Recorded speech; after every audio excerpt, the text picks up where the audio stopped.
Hi everyone, I'm Kevin Nelson. Unfortunately, Jay and Father Reed have the day off today. We're relaxing, but we have Bonnie Rodgers with us today. We have a great show today, Bonnie. We have a fabulous show. Jeff Thielman, president of the Cristo Rey High School right here in Boston, is joining us to talk about the great work they do there.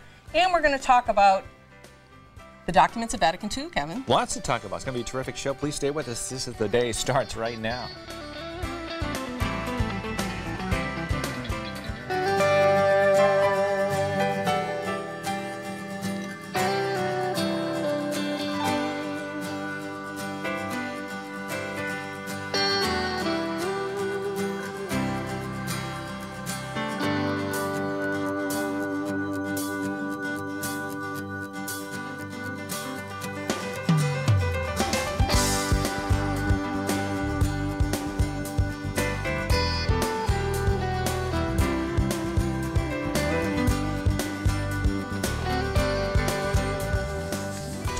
Hi everyone, I'm Kevin Nelson along with Bonnie Rodgers for This Is the Day. We're back from the Columbus Day holiday. It's been beautiful around this area and we're excited. I'm excited about the fall. Yeah. It's been a little bit of a Indian summer type fall. That's for sure. Yesterday was simply beautiful. It was summer weather. I was at the beach. There were people in the ocean, dogs in the ocean, people running with shorts on and everything, and then fall mums and things on the traffic island. But it was a spectacular weekend. We actually had a family canoe trip. Ooh. Down the Charles River. It was very beautiful. Good for you. Yeah. We want to talk about somebody very special to Catholic TV, and that's Monsignor James Tierney, who I understand is going for surgery today. Absolutely, he is. And so we ask all of you to lift him up in prayer today as he undergoes surgery. Shirley called us with the information. So I'm going to ask you to put him in the prayer box and ask all of you to lift him up in prayer. Monsignor Tierney, of course, a good friend of Father Frank for many years, and he's been a great friend to Catholic TV. He was over at Regina Cleary with the home for retired priests there, and he was the head of that for many years now, and retired himself now, so we wish him all the best as well. Charming man. And you had some information when I came out here. You're holding a book. You started to scare me. I thought we were going to go to class or something like that. Kevin, there's going to be a little quiz. You know, I first met Kevin when we took a class together on the documents of Vatican II. And the reason why that's so important today is we honor Blessed John the 23rd, the Smiling Pope. You can check our Facebook page to learn a little bit about him. And so, Kevin, how did you do in that class? I think I did all right. It was a while ago. It was the first time we met a little over 10 years ago. That's you right. and Rick and Jay. That's the actual book, too. I have that book. This is the actual book. Mine is well used. How was yours? You know? It's good. Yes, good, yeah. Actually, now Bishop Lennon taught the course, and it was just really eye-opening. So today was the opening of Vatican Council II back in 1962 that Blessed John the 23rd, of course, convened when he said aggiornamento. I know I said that wrong. It was pretty good, though. Yeah, me. For an Irish girl, it's not bad, you know.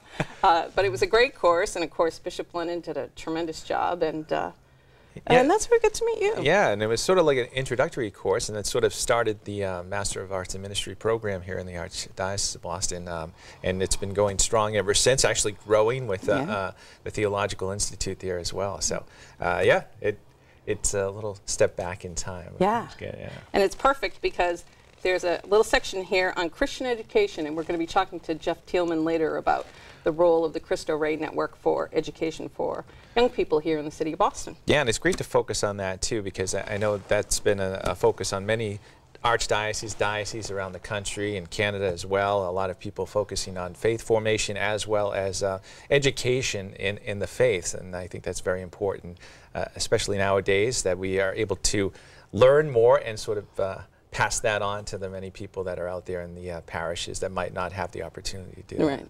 It's a great program where Kevin and Jay and I met, and many of those courses are online now. And actually, one of our fellow students, Dr. in Orlando, hosts a show here now on Catholic TV, and one of our professors, Dr. John Cobo. Yeah, and then Dr. Mark, and that's the Perilous Journey. The Perilous. But it's part of the great lineup that we have here going this season.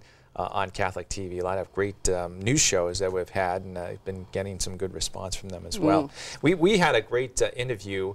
If you caught Clear Voice last week, we had Martin Sheen and Emilio Estevez on, and I know we were involved in the screening of the film here in Boston, but The Way is the film The Way.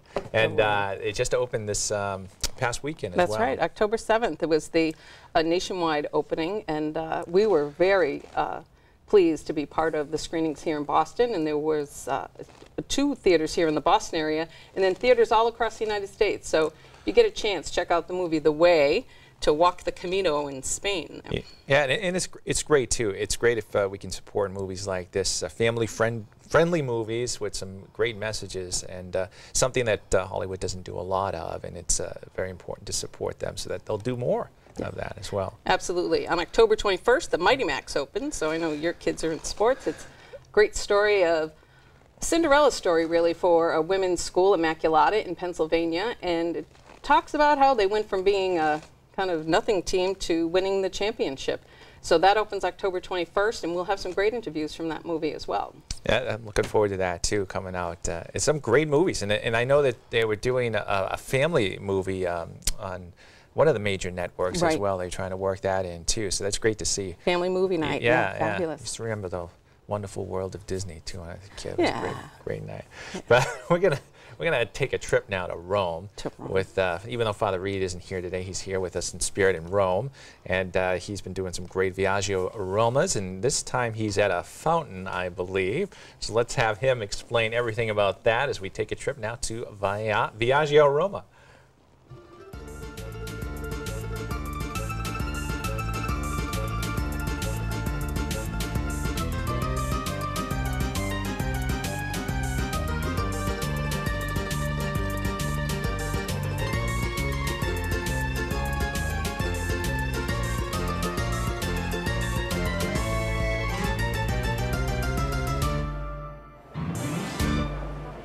We're back in Rome. I'm Father Reed. Ciao, amici. From La Fontana di Trevi, the Trevi Fountain. Certainly, this is the most famous and arguably the most beautiful fountain in all of Rome. This impressive monument dominates the relatively small and packed with people Trevi Square, located in the Quirinale district of Rome. The Trevi Fountain is actually at the end of what's called the Acqua Virgo, an aqueduct that was constructed way back in 19 BC. It brings water all the way from the Salone Springs, which is about 20 kilometers, about 12 and a half miles from Rome. You see, back in 1732, Pope Clement XII commissioned Nicola Salvi to construct this gigantic fountain here in Trevi Square. The construction of the monumental Baroque masterpiece was finally completed in 1762. The central figure in the fountain, in front of the large niche, is the god Neptune, god of the sea. He's riding on a chariot in the shape of a shell pulled by 2 seahorses. Each seahorse is guided by a triton. One of the horses is calm and obedient. The other is restive. They symbolize the fluctuating moods of the sea. Now, on the left-hand side of Neptune is a statue representing abundance, and the statue on the right represents good health. And above the sculptures are reliefs, one of them showing Agrippa, the general who built the aqueduct that carries the water to this marvelous fountain here in Trevi Square. And the water here below in the fountain represents the entire sea. Legend has it that you will return to Rome if you throw a coin into the water. The tradition is to toss that coin over your shoulder, right back into the fountain. Now, I always want to come back to Rome. Who doesn't? It's such an incredibly wonderful city. So this coin is for the both of us. From the Trevi Fountain here in the historic center of Rome, I'm Father Reed. Ciao, everyone. Ci vediamo presto.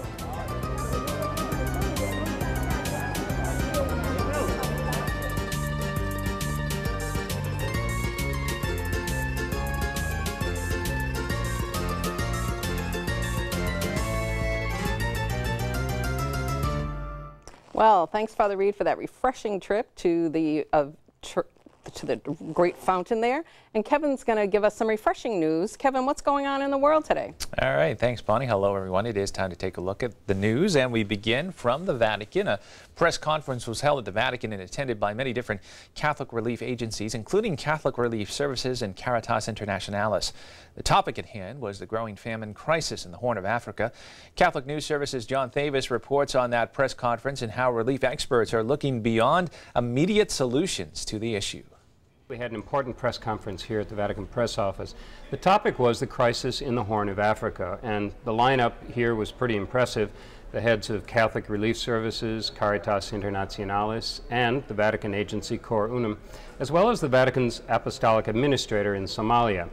They were here for a summit meeting on the African famine, which has affected 13 million people. These experts said Catholic organizations are stepping up assistance to the region, beginning with a $400,000 donation from the Pope.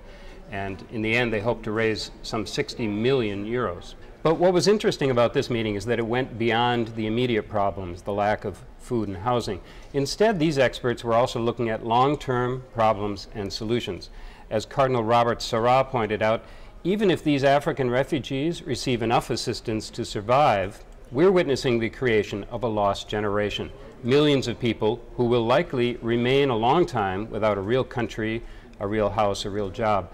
So while Catholic organizations are funding urgent relief, they're also promoting a major new effort to end civil fighting in Somalia, to build schools, to build sanitation facilities, and provide agricultural training and drought-resistant crops. In short, to give these people the tools to shape their own future. Looking now at news from around the country, a symposium was held recently at Catholic University of America, highlighting the conclusions in Monsignor Stephen Rossetti's new book, Why Priests Are Happy, a study of the psychological and spiritual health of priests. Speaking at the symposium, Monsignor Robert Pankey, newly elected president of the National Conference of Diocesan Vocation Directors, said that he hopes research showing that priests are happy in their lives gets wide play. He said the best advertisement for vocations to the priesthood, it is often said, is a happy priest. The Monsignor added that now they just have to get the word out. He said too many people think that the priesthood is a sad, lonely life. The Monsignor was named last year as the rector for the Archdiocese of Washington's new Blessed John Paul College Seminary, which is to be formally dedicated October 22nd. Monsignor Pankey said one of the biggest obstacles to his vocation work is the opposition of parents. He said that they believe the lie that priests are not happy and they want their children to be happy. And Monsignor Pankey also said that bishops would be wise to encourage every one of their priests to look at himself as a recruiter. The Monsignor emphasized the role of prayer for priests as well, saying that a priest who prays at least 30 minutes a day is less likely to be emotionally exhausted because Christ is feeding him.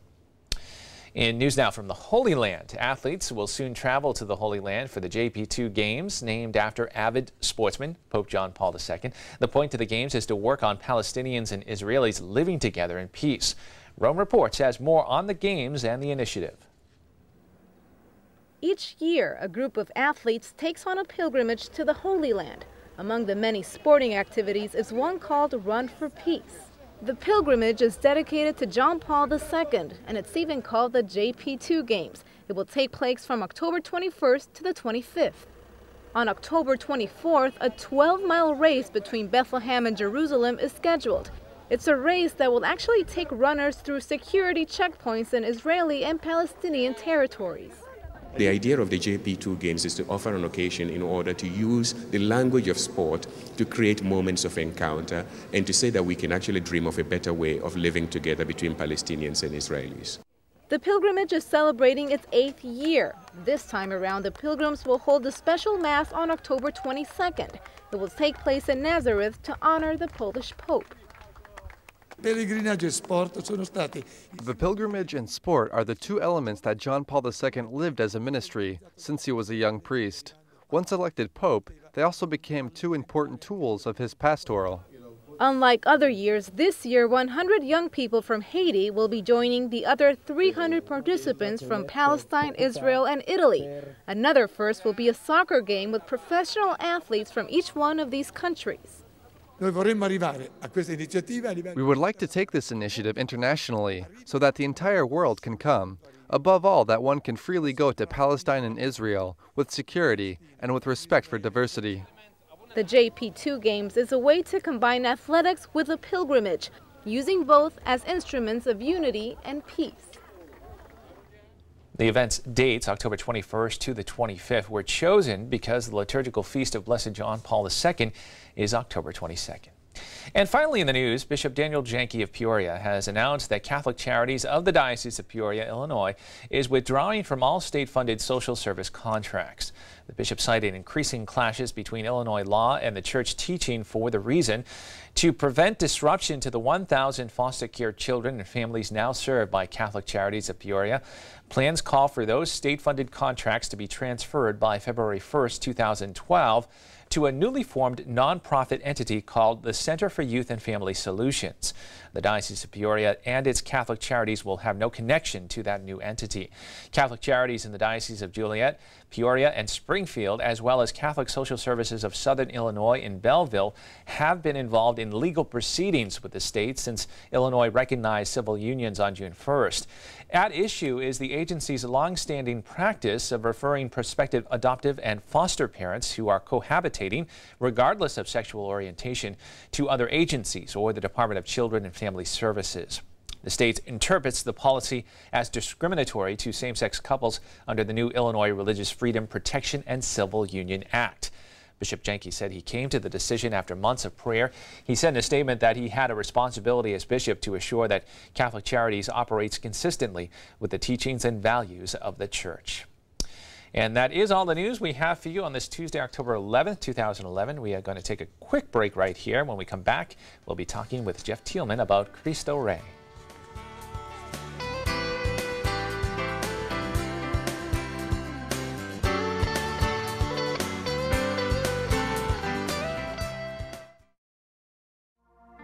Hi, I'm Bishop Burns, the Bishop of Juneau, Alaska.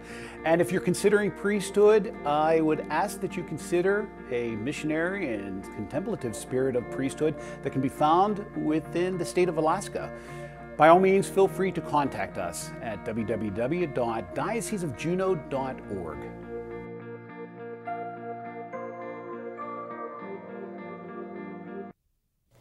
You know, I used to be pro-choice, but with new medical advances, unborn babies are now being saved before birth with blood transfusions, even heart surgery. I'm confused. Why are some little ones, while still in the womb, treated with miracles, and other tiny babies of very same ages and perfectly healthy aborted? Pro-choice just doesn't make sense to me anymore.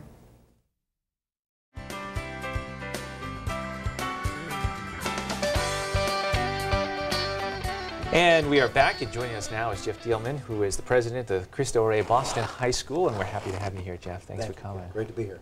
Maybe if you could start off by telling us a little bit about the network and how it all began. The Jesuits opened up a school on the southwest side of the city of Chicago in 1996. They did a feasibility study between 1993 and 1994, and they talked to people in a neighborhood called Pilsen Little Village, which is predominantly Latino on the southwest side of Chicago. And the dropout rate in that part of the city was over 50%. Mexican-American mothers came to focus groups with the Jesuits and said, we want a high school, a small high school where our children are going to be safe, where they're going to get a college preparatory education, and where they can learn about the future and have a better life. And so the Jesuits responded to this need by opening up Cristo Rey Jesuit High School in 1996. The provincial of the Jesuits announced the opening of the school in 1995, and they hadn't quite figured out yet how they were going to pay for the school. And so, you know, in the Jesuit thinking, first you identify the need, then you figure out the response, and then you figure out how to pay for it. So in 1995, 1996, they came up with this ingenious idea of students working to earn tuition. So what the Jesuits did was they set up two corporations, a school and a work-study business, and they said if every student works, every student has a job, that's how they'll pay for a private Catholic college preparatory education. The school opened in 1996 with 79 students. All of the students were working at banks, law firms, insurance companies. They shared full-time, entry-level clerical jobs, and the movement took off. I went out there in 1997 as the first development director. We grew the school. More and more people came to see our school. More and more Catholic educators were looking for a way to provide Catholic education at a low cost to people with limited resources, and they adopted this unique work-study model. So in 2001, we had the first replication of the school that opened up in Portland, Oregon, and then more and more schools opened, and now today we have 24 schools in our network. We have 6,900 students in our network. Our students are generating from the work-study program $35 million in revenue. They're the largest contributors to the Cristo Rey schools. And in addition to the economic benefits of the work-study program of students working to earn tuition, the students are getting a phenomenal education. They're experiencing the workplace. They're working in banks, law firms, insurance companies, consulting firms, technology firms, hospitals, universities, and they're seeing the real world. And we've changed lots of kids' lives as a result. That's incredible. Jeff, it's an incredible model because the cost of education, certainly in urban areas, is phenomenal. So this combination of work-study and the educational, which certainly turns around the cycle of poverty. Tell us about some of the success stories. Well, I think one of the first things, the greatest success I think that we've had is getting kids into college. And you know, when we started in Chicago, it was the people on the Southwest Side, mothers especially, who came to meetings who said, "Yo quiero que mi hijo sea profesional." I want my son or my daughter to be a professional, and that meant going to college. So when we set up the very first school in Chicago, when the Jesuits set up the first school, and then when we set up other schools, the idea was to create a college preparatory high school.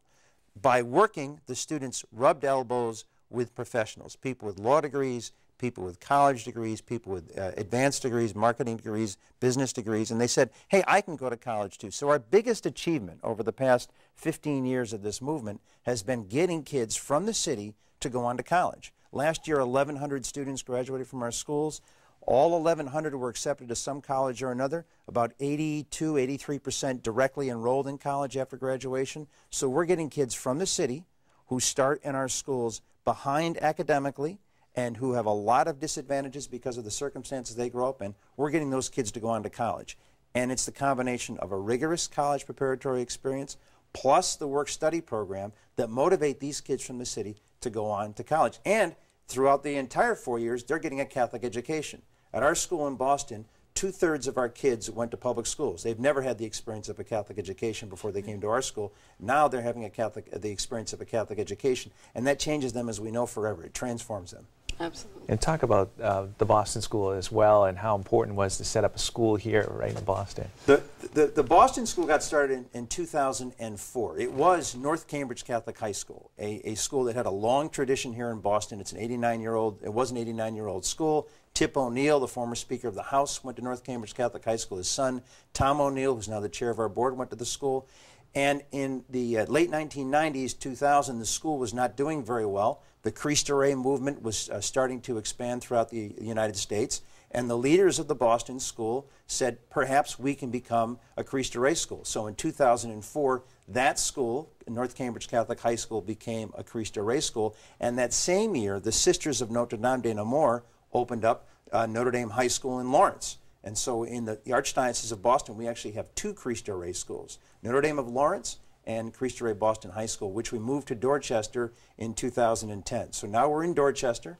We're in Dorchester because we needed a bigger building, and 89% of our students are Boston residents, so we needed to be closer to our base. So we're now serving 311 young people. The median family income of our freshman class is about $25,000. The average family size is about 4. So we serve very low-income people. Most of our students qualify for the federal free reduced lunch program. About 2/3 of our kids come from single-parent families. So we're doing the gospel. We're living the gospel every day in our school. We are serving young people of limited resources, and we're helping them to have a college preparatory education. Jeff, it's such an important thing for Catholic school to be a presence in the community, and certainly Cristo Rey has been that in these urban areas. It's a wonderful thing. Where can people learn more about your school?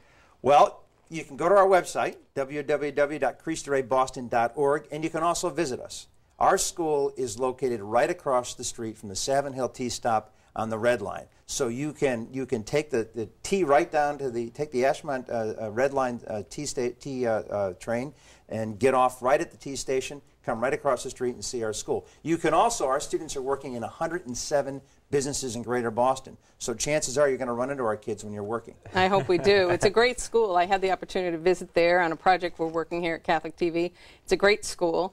And for all of us, Catholic schools in our community, be sure and reach out to the people who work there because they're doing a great job, and we so appreciate your work. Thanks for being with us. Thanks for having me. Jeff, for being here. We're going to take a quick break right now. We're going to be right back with the rest of This Is the Day.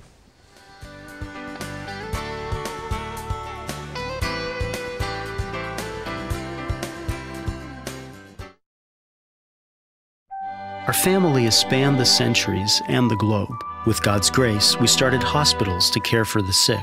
We established orphanages and help the poor. We are the largest charitable organization on the planet, bringing comfort to those in need. We educate more children than any other institution. We developed the scientific method and founded the college system. We defend the dignity of human life and uphold marriage. Guided by the Holy Spirit, we compiled the Bible. We are transformed by sacred scripture and sacred tradition, which have guided us for 2,000 years. We are the Catholic Church, with over 1 billion in our family, sharing in the sacraments and fullness of the Christian faith. Jesus started our church when he said to Peter, the first pope, "You are rock, and upon this rock I will build my church." So if you've been away from the Catholic Church, we invite you to take another look. Visit CatholicsComeHome.org today. We are Catholic. Welcome home.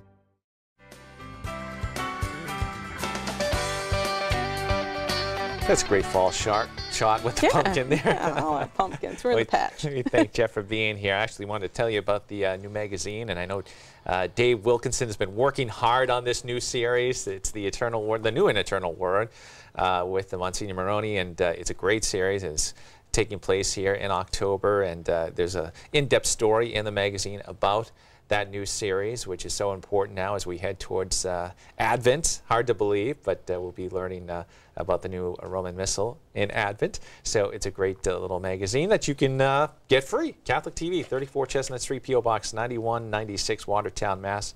02471. And if you write in, say you want the magazine, we'll get it right to you. And I know, Bonnie, you wanted to talk a little bit about Facebook, too. Catholic I do. TV's I want to talk about Facebook, so be sure and check us out there. Our Facebook is Catholic TV, very unique. And you can follow us on Twitter. And we'd love to have you check out our YouTube channel. You can watch This Is the Day right there on YouTube. And, of course, you can watch it on our website, CatholicTV.com. We're all getting ready for the changes in the Mass. We've been getting training at our parish. And so for you to get familiar with it, definitely check out the New and Eternal Word. Yeah, and Facebook, Twitter, it's always being updated, too. Always different things going on out there. I know I see a lot of different things popping up throughout the day as well. So you want to check in and make sure you know what's going on at Catholic TV. That's right. Helen Lee is doing our social media. She's doing a great job. And sometimes you put something there. And yeah, you never know. We're going to have a little contest between you and Jay on Facebook. So, you know, stay tuned for that. Jay loves contests. He does. Yeah. He does. We'll be looking forward to that. we thank Jeff Thielman for being here today. And we thank you as well for joining us. And thank Bonnie for being here as well. And we wish you all the best. And we hopefully will see you back here on Friday. God bless.